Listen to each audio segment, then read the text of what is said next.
ఇప్పుడే జీ5 app download చేయండి. చూడండి మీ ఫేవరెట్ టీవీ షోస్ ఎప్పుడైనా ఎక్కడైనా.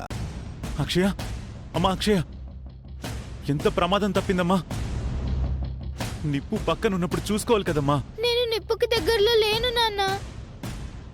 అయితే ఇది ఎవరు కావాలని చేశారు? ఎవరు చేశారు ఇలా? మర్యాదగా చెప్తారా లేదా? కొంపదీసి శౌర్య గాని చేయలేదు కదా? చిన్నపిల్ల మీద శివరాత్రి నాడు అగ్ని ప్రమాదం ఎవరు తలపెడతారమ్మా? అవునమ్మా, అనుకోకుండా జరుగుంటుంది. శౌర్య, నువ్వేమైనా చేసావా? నన్నంటే వింటి పిన్ని.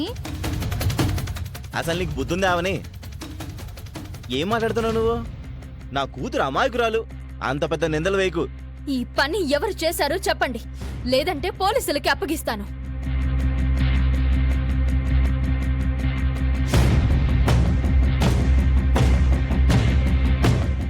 ఎవరు చేశారో చెప్పమ్మా. శౌర్య చేసిందా ఆంటీ?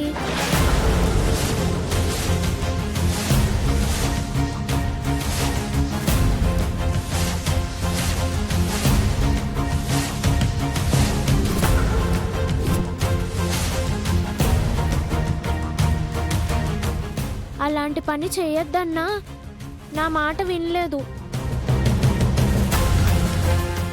నా కూతుర్ని చంపాలని చూస్తావా? ఎంత దారుణం ఇది! నిన్ను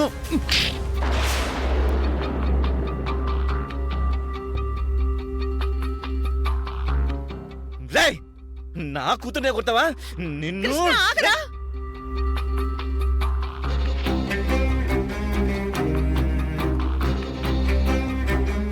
ఇది చేసిన పనికి కొట్టక ముద్దులాడతారా?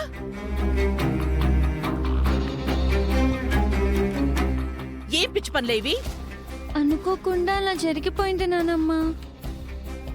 ఇంటి నుంచి బయటికి వెళ్ళిపోయింది కదా, అయినా అక్షయ్ మీదున్న పగ చల్లారలేదా నీకు? ఇంకొక్కసారి ఇలాంటి పిచ్చి పనులు చేశావంటే నువ్వు మీ అమ్మ బాబు జైల్లో ఉంటారు. తల్లిదండ్రుల పెంపకం సరిగ్గా లేకపోతే పిల్లల ప్రవర్తనలు ఇలాగే ఉంటాయి. పిల్లల్ని ప్రేమగా పెంచడంలో తప్పులేదు, కానీ మితిమీరిన గారాబం చేస్తే ఇలాగే ఉంటుంది.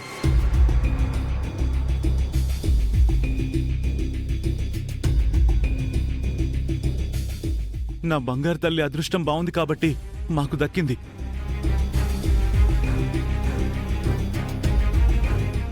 శివయ్య కాపుదల ఉంది కాబట్టి పాపకేమీ కాలేదు. వికాస్ నిజంగా మారిపోయాడు కాబట్టే అక్షయ్ని బాగా చూసుకుంటున్నాడు. నీకు వేరే బట్టలేస్తాను, పదమ్మా.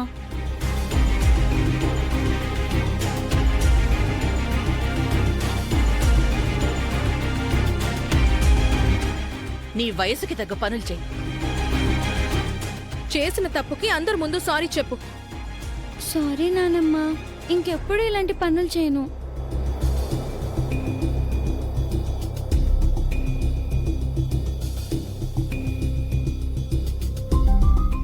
నా కూతుర్ని నీ కూతురు ఏమైనా చేసిందంటే మాత్రం నేను ఊరుకునేది లేదు నిహారిక.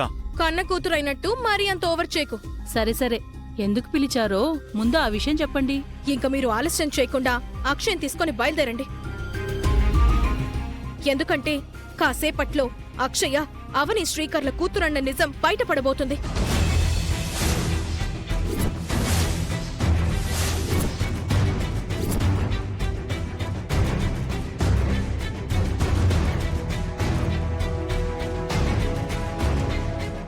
ఇంత పెద్ద షాక్ ఇచ్చావేంటి? ఈ షాకు మాకు కూడా ఇందాకే తగిలింది. అక్షయ బయట నుంచి మీ ఇంట్లోకి వచ్చిన అమ్మాయిని ఓ అనాథ అని చెప్పారు కదా, మరి ఇప్పుడేంటి మీరు వాళ్ళ కూతురు అంటారేంటి? అవును బావా, అదంతా ఓ పెద్ద కథ. అక్షయ అవని వాళ్ల కూతురు. ఈ రహస్యం ఎవరికీ తెలీదు, కానీ ఇప్పుడు బయటపడబోతుంది. ఏ విధంగా అంటే స్వామీజీ గుడిలో ఆ విషయం మీద యాగం జరిపిస్తున్నాడు.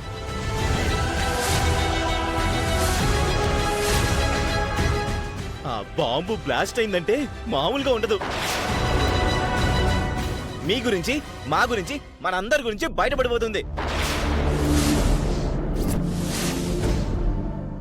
అందుకే వ్రతం చెడినా ఫలితం దక్కాలి అన్నట్టు నిజాలు బయటపడినా వాటిని ఏదో రకంగా ఎదుర్కోవచ్చు.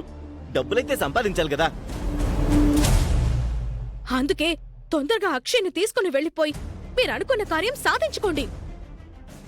అయితే నిజం తెలియకముందే అక్షయ్ని భైరవకు అప్పగించేస్తాం. పద Kalpana. Bye Neha. Bye. Bye Krishna. All the best. బాగా చేయండి.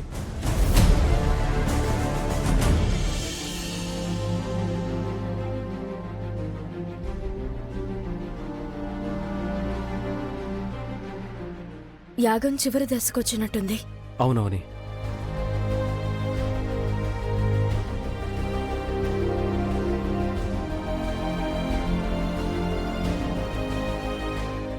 మేడం, ఏంటమ్మా? ఇక్కడెందుకున్నారు? ఇక్కడ ఏం జరుగుతుంది? కాసేపు అయ్యాక అన్ని వివరంగా తెలుస్తాయి. ఉండమ్మా.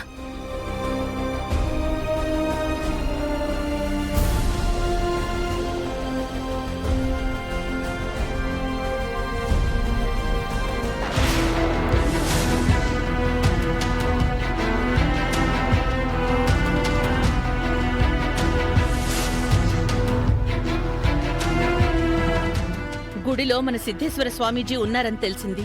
అందుకే ఇక్కడికొచ్చాం. ఏం జరుగుతోంది ఇక్కడ? ఏదో యాగం జరిపిస్తున్నట్టున్నారు. ఎందుకిది? మాట్లాడరేంటి? చెప్పండి.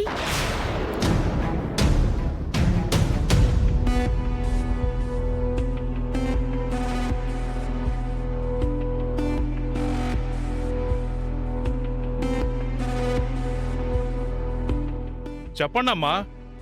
నా కూతురు గురించి నేను వెతికి వెతికి అలసిపోయాను. నా కూతురి జాడ గురించి తెలియజేయండి స్వామీజీ అని ప్రాధేయపడ్డాను. అప్పుడు స్వామీజీ ఏమని అభయం ఇచ్చారంటే,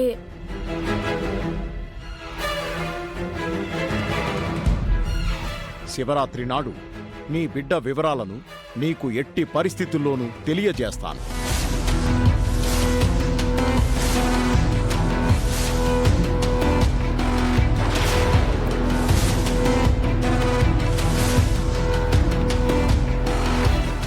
మరి ఈ విషయం మీరు గాని స్వామీజీ గారు గాని మాతో ఎందుకు చెప్పలేదు? మేం కూడా సంతోషించే విషయమే కదమ్మా. మేం కూడా ఈ యాగంలో పాల్గొనే వాళ్ళం కదా. మా దగ్గర ఎందుకు దాచారు? మా పరిస్థితి బాగోలేదు. మేమెన్ని ప్రయత్నాలు చేసినా అన్ని వెనకకు వెళ్ళిపోతున్నాయి కానీ ముందుకు సాగడం లేదు.